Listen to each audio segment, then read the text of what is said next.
नमस्कार, मी जयश्री आणि माझ्या आहारबोली या यूट्यूब चॅनलमध्ये तुमचं खूप खूप मनापासून स्वागत करत आहे। तर मंडळी, आज आपण एक साईड डिश म्हणाल असा कोकणातला पदार्थ बघणार आहोत, तो म्हणजे डांगर। डांगर हा पदार्थ कोकणातला असला तरी थोडा तो विस्मृतीत गेलेला आहे। पण डांगर म्हणजे काही लोकांचा गैरसमज होईल की कारण आमच्याकडे नाशिकला डांगर म्हणजे लाल भोपळा म्हणतात, तर ते डांगर नव्हे। हा डांगर आपण एका वेगळ्या पिठापासून बनवतो, ते हे डांगर आहे। आणि ही तुम्हाला भाजीला ऑप्शन म्हणूनही हा पदार्थ वापरता येईल किंवा साईड डिश म्हणजे जसं आपण कोशिंबीर करत असतो तशापैकी हा पदार्थ तुम्ही वापरू शकता।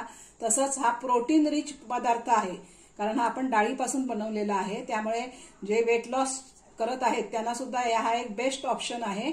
आणि याच्यात सगळं कच्चच घालायचं असतं, त्याच्यात काय तुम्हाला फार शिजून बिजून घालण्याची काही आवश्यकता नाही, त्यामुळे फायबरचं प्रमाण सुद्धा ह्याच्यात भरपूर आहे। त्यामुळे हा असा पदार्थ तुम्ही नक्की ट्राय करा आणि आवडल्यास जास्तीत जास्त लाईक आणि शेअर करा आणि बेल आयकॉन प्रेस करायला विसरू नका, कारण त्यामुळे माझ्या या अशा इनोव्हेटिव्ह रेसिपी तुमच्यापर्यंत सगळ्यात अगोदर पोहोचतील। तर चला आपण आता या डांगराच्या कृतीकडे वळू। तर आता आपण जे कोकणी डांगर म्हणून पदार्थ करणार आहोत त्याच्यासाठी मी ही मेजरमेंटची 1 वाटी उडीद डाळ घेतलेली आहे। आपली साधी उडीद डाळ आपण जी इडली डोशाला वापरतो तीच आहे। आणि घ्यायच्या अगोदर फक्त ती पुसून घ्या कापडाने, कारण त्याला एक प्रकारचं असं पीठ सारखं वरून असतं ना, ते जातं। तर ती मी 1 कप घेतलेली आहे। तर आता मी इथे गॅसवर एक जाड बुडाची कढई तापत ठेवलेली आहे आणि त्या कढईत ही उडीद डाळ अशी खूप हाय फ्लेमवर नाही, मंद याच्यावर हळूहळू अशी भाजायची। कारण का तुम्ही खूप हाय फ्लेम ठेवलीत ना तर डाळ आतून कच्ची राहील। आपल्याला ती खमंग भाजायची आहे, म्हणून गॅस मिडियम ठेवून हळूहळू भाजायची। तर हे बघा, आता ह्या उडीद डाळीचा रंग पलटलेला आहे बघा, थोडी अशी गुलाबी झाली आहे, म्हणजे जशी भाजून होते तशी झालेली आहे। आणि ही अगदी म्हणजे त्या मंद तू जरासाच हाय असलेल्या गॅसवर भाजायची। याला आम्हाला साधारण 10 ते 12 मिनिटं लागलेली आहे। एवढ्या वेळ ती भाजावी लागते, तर त्यातून खमंग होते डाळ। तर आता आपण गॅस बंद करणार आहोत आणि ही उडीद डाळ थंड करून घेणार आहोत। तर इथे बघा, आपली ही डाळ अशी छान गुलाबी रंगावर आपण जी भाजून घेतलेली, ती मी कढईतच ठेवलेली, त्यामुळे ती छान पुन्हा मस्त त्याला कलर आलाय। आणि आता ही डाळ पूर्णतः थंड झालेली आहे। आता आपण ती मिक्सरच्या जो आपला चटणीचा जार असतो ना त्याच्यात घालून छान खूप मस्त बारीक करा, एकदम असं छान फाईन पीठ झालं पाहिजे।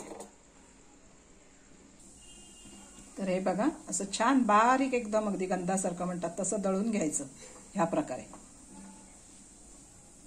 आता आपण डांगर कालवणे म्हणून एक प्रकार असतो, तो आता आपण सुरू करणार आहोत। तर त्याच्यासाठी आपण ह्या 2 मिरच्या आणि एवढं छोटंसं एक अर्धा इंच आलं घेतलेलं आहे, तर हे आपण मिक्सरमधनं काढून घेणार आहोत। आता प्रथम आपण असा एक वाडगा घ्यायचा आणि हा मी एक मध्यम आकाराचा कांदा बारीक चिरून घेतलेला आहे आणि थोडीशी कोथिंबीर। तर हा जो कांदा आहे तो आपण हा पहिल्यांदा वाडग्यात घालून घेऊ।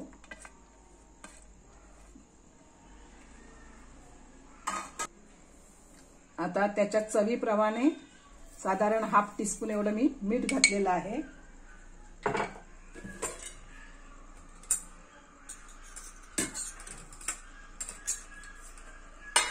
तसंच आपला हा जो मसाल्याच्या डब्यातला चमचा असतो त्याच्या अर्धा चमचा एवढंच तिखट टाकलेलं आहे, कारण आपण मिरची सुद्धा घालणार आहोत, त्यामुळे तेवढं तिखट बास झालं।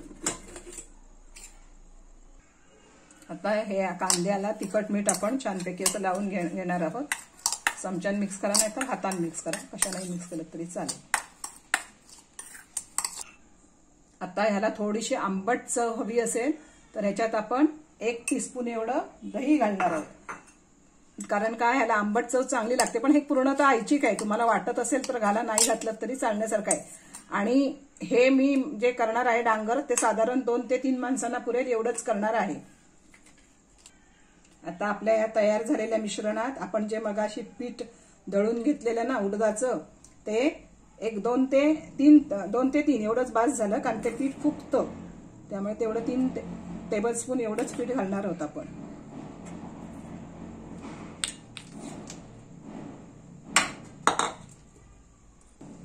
आता ह्याच्यात आपण थोडं थोडं पाणी घालून साधारण आपल्या भाज्याचं पीठ कसं असतं तशी कन्सिस्टन्सी यायला पाहिजे। त्याच्यात पण एकदम घालू नका पाणी, थोडं थोडं घाला।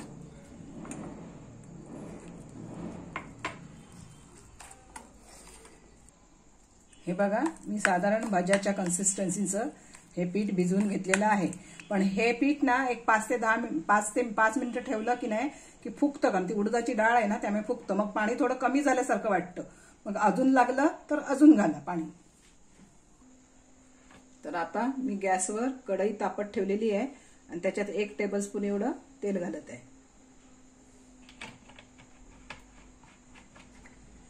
तर आता तेल आपलं तापलेलं आहे. तर त्याच्यात आपण साधारण ½ टीस्पून एवढं जिरं घालणार आहोत.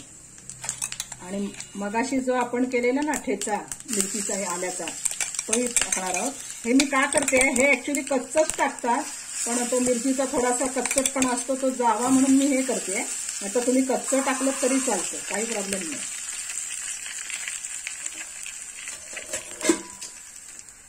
आता हे आपलं चांगलं भाजून झालेलं आहे आणि सगळ्यात शेवटी त्याच्यात हिंग टाका, कारण हिंगाचा वास याला खूप छान वाटतो. एक साधारण ½ टीस्पून एवढा हिंग टाका. हे बघा,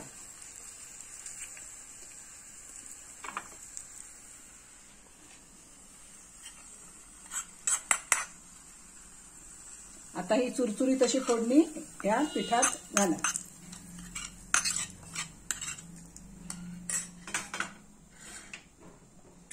आणि छान मिक्स करून घ्या. हे बघा, पीठ थोडं घट्ट झालंय, अजून त्याच्यात थोडं पाणी ओतलं तरी चालण्यासारखं आहे.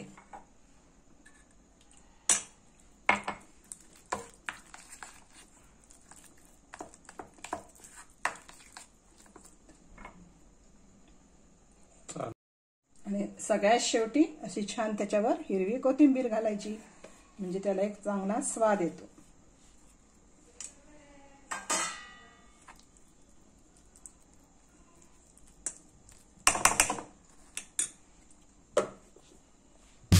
इथे आपलं हे कोकणातलं डांगर तयार झालेलं आहे. हा थोडासा विस्मरणात गेलेला पदार्थ आहे, पण खूपच पौष्टिक आहे आणि होतो एकदमच झटपट. तुम्ही बघू शकता, आता बघितलं असं साधारण 10 ते 15 मिनिटात हे तयार होतं. कधी तोंडी लावायला काही भाजी नसली तर डांगर हा बेस्ट ऑप्शन आहे. तसंच हे पावसाळ्यात कोकणात जास्त खाल्लं जातं आणि हे करण्याची पद्धत त्यांची वेगळी आहे.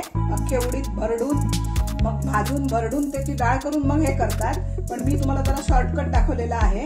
हेही बरं वाटतं, त्याची चव तर अजून अप्रतिम येते. पण असे डांगर तुम्ही करून बघा आणि आवडल्यास जास्तीत जास्त लाईक आणि शेअर करा. तसंच ह्या डांगरात तुम्ही अजून काय व्हेरिएशन कराल ते मला कमेंट करून निश्चित सांगा. आणि माझा चॅनल तुम्हाला आवडल्यास जास्तीत जास्त लाईक आणि चॅनलला सबस्क्राईब करायला विसरू नका. तसंच बेल आयकॉन जरूर प्रेस करा.